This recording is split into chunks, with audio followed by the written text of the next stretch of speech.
ఈ భారతదేశం అంతటిలోనూ కూడా చాలా గొప్పదైనటువంటి క్షేత్రం ఏది అంటే కాశీ క్షేత్రం. అన్ని క్షేత్రముల కన్నా కూడా చాలా గొప్ప క్షేత్రం.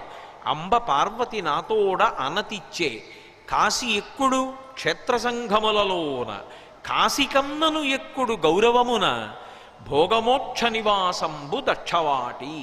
అంబ పార్వతి నాతోడ అనతిచ్చే. ఈ దక్షారామ క్షేత్రం గురించి స్వయంగా అమ్మ అయినటువంటి పార్వతీదేవి నాతో ఒక విషయం చెప్పింది. ఏమని చెప్పిందో తెలుసా? క్షేత్రములన్నిటిలోకి గొప్పది ఏది అంటే కాశీక్షేత్రం. ఆ కాశీక్షేత్రం కన్నా గొప్ప క్షేత్రం ఈ భూమండలం మీద ఏదో తెలుసా? ఒక్క దక్షారామమే. దక్షిణ కాశీ అని పిలవబడినప్పటికీ కాశీ ఎక్కుడు క్షేత్ర సంఘములలోన, కాశీ కన్నను ఎక్కుడు గౌరవమున, భోగమోక్ష నివాసంబు దక్షవాటి. కాశీ పట్టణానికి వెడితే ఒక్క మోక్షం గురించి మాత్రమే వెళ్ళాలి. కానీ దక్షారామ క్షేత్రానికి ఉన్నటువంటి గొప్పతనం ఏమిటంటే అసలు దక్షారామ క్షేత్రంలో మోక్షానికి మోక్షము లభిస్తుంది. అలాగే అక్కడ విశేషమైనటువంటి భోగానికి కూడా అదే క్షేత్రం.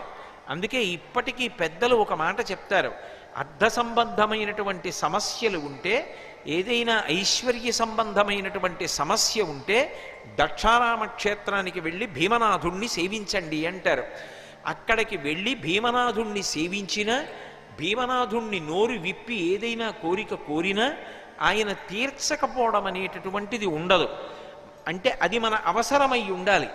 ఏ అవసరం లేక మనం బాధపడుతున్నామో, ఏ ఇబ్బంది కలిగి మనం బాధపడుతున్నామో ఆ ఇబ్బందిని తొలగించి మనని కాపాడగలిగినటువంటి జగద్రక్షకుడైనటువంటి పరమశివుడు భీమనాథుడన్న పేరుతో దక్షారామ క్షేత్రంలో వెలిచి ఉన్నాడు. అది భోగమోక్ష నివాసంబు దక్షవాటి. భోగానికి భోగము ఇస్తాడు, అంటే ఇహమునందు కావలసినటువంటి సమస్త సంపత్తిని ఇస్తాడు. మోక్షానికి మోక్షము ఇస్తాడు. అందుకే కాశీపట్టణం అయితే కేవలం మోక్షమునకే ప్రఖ్యాతి. దక్షారామ క్షేత్రమైతే ఏదో మోక్షం ఒక్కటి ఇవ్వడం కాదు, మోక్షమునకు భోగమునకు కూడా అలవాలమైనటువంటి క్షేత్రము దక్షారామ క్షేత్రం ఒక్కటే. అందుకే కాశీ ఎక్కుడు క్షేత్ర సంఘములలోన, కాశీ కన్నను ఎక్కుడు గౌరవమున. నిజానికి గౌరవానికి కాశీ కన్నా ఎక్కువ వైభవం కలిగినటువంటి క్షేత్రం ఈ భూమి మీద ఏది అంటే దక్షారామం ఒక్కటే. దక్షారామం లాంటి క్షేత్రం లేదయా.